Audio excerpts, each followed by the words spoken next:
اور یتیموں کا مال جو ہے وہ کس طرح بھتیجے ہیں یا بھتیجیاں ہیں یا جو بھی ہیں، جو یتیم بچے ہیں اور چھوٹے ہیں، ان کا مال کیسے استعمال کرنا ہے، تو اس کا طریقہ قرآن و حدیث کی روشنی میں عرض کر دیا گیا ہے۔ اور تیسرا مسئلہ یہ بیان ہوا تھا کہ جو مشرک عورتیں ہیں ان کے ساتھ مومن مسلمانوں کا نکاح جائز ہے یا نہیں ہے، اور اسی طرح جو مشرک مرد ہیں، مشرک اور کافر مردوں کے ساتھ، یہود و نصارہ کے ساتھ مسلمانوں کا نکاح کرنا جائز ہے یا جائز نہیں ہے، یہ بھی تفصیل کے ساتھ عرض کر دیا گیا ہے۔ آج کے درس میں ایک اہم مسئلہ عرض کیا جائے گا۔ شریعت کا ایک قانون اور اصول سمجھ لیں، وہ یہ ہے کہ شریعت کے اندر بڑے سے بڑا مسئلہ ہو تو شریعت اس کو بھی کھل کے بیان کرتی ہے،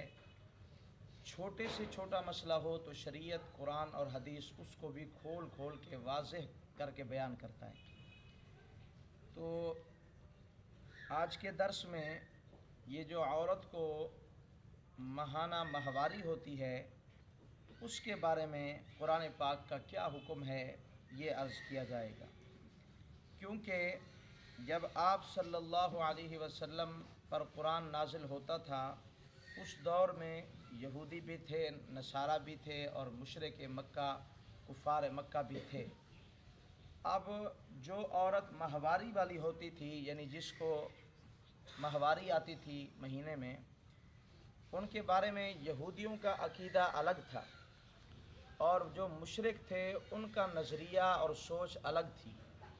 اور جو عیسائی تھے ماہواری والی عورت کے بارے میں ان کی سوچ الگ تھی۔ اب مسئلہ یہ تھا کہ مسلمان صحابہ کرام ان کو یہ مسئلہ پیش آتا تھا کہ بھی ہم کیا کریں، اور صحابہ کرام شرماتے بھی تھے کہ اس طرح کا مسئلہ آپ صلی اللہ علیہ وسلم سے کیسے پوچھیں۔ تو صحابہ کرام اس بارے میں پریشان ہوئے کہ ہم کیسے پوچھیں کہ عورت کو جو ماہواری آتی ہے، اس میں یہودی تو ایسا کرتے تھے کہ جب عورت کو ماہواری آتی تھی تو وہ اس کو ایک قید خانے میں بند کر دیتے تھے، یہ یہودیوں کا طریقہ تھا۔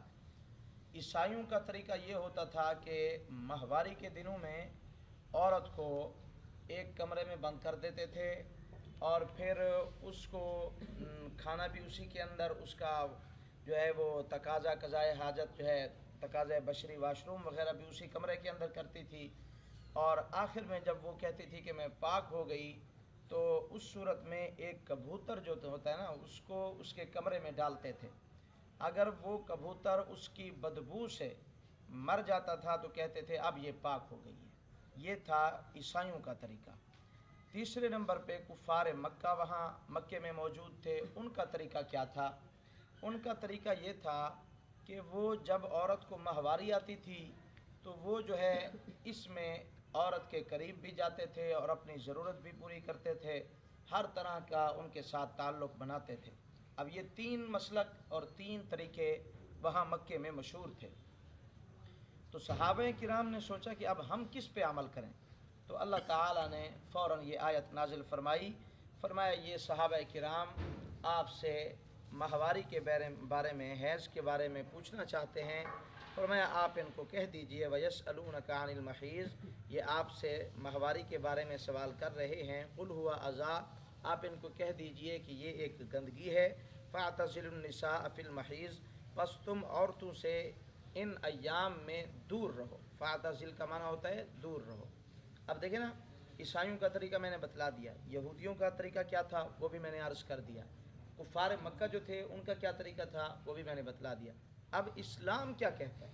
بھئی عورت کو آخر یہ حضرت آدم علیہ السلام جب دنیا بنی ہے نا، اماں حوا پہلی عورت ہے، حضرت آدم کی بیوی اور کائنات کی ماں،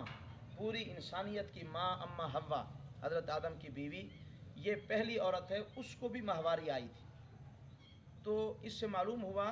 کہ یہ جو ماہواری کا عورت کا مسئلہ ہے یہ کوئی بعد میں نہیں، بلکہ پہلے انسان پہلی عورت سے شروع ہوا اور قیامت تک رہے گا۔ ٹھیک ہے جی، تو یہ جو ہے پرانا چلتا آ رہا ہے۔ اب اسلام اس بارے میں کیا کہتا ہے کہ اس میں مسلمانوں کو کیا کرنا چاہیے؟ اسلام اپنی وضاحت کر رہا ہے، کیونکہ اسلام تمام دینوں میں سے افضل دین ہے۔ اسلام تمام ادیان میں سے اعلیٰ ترین دین ہے اللہ کے نزدیک۔ تیسرے پارے میں آگے آپ پڑھیں گے، ان الدین عند اللہ الاسلام، اللہ فرماتے ہیں میرے نزدیک سب سے افضل دین اسلام ہے۔ تو اور اسلام جامع معنی دین ہے، کوئی مسئلہ آپ کو ایسا نہیں ملے گا جس کے بارے میں اسلام نے وضاحت نہ کی ہو، کوئی بات آپ کو ایسی نہیں ملے گی جس کے بارے میں اسلام نے اپنا تصور پیش نہ کیا ہو۔ دیکھیں، آپ کسی چیز کے بارے میں بھی سوال کریں نا علماء سے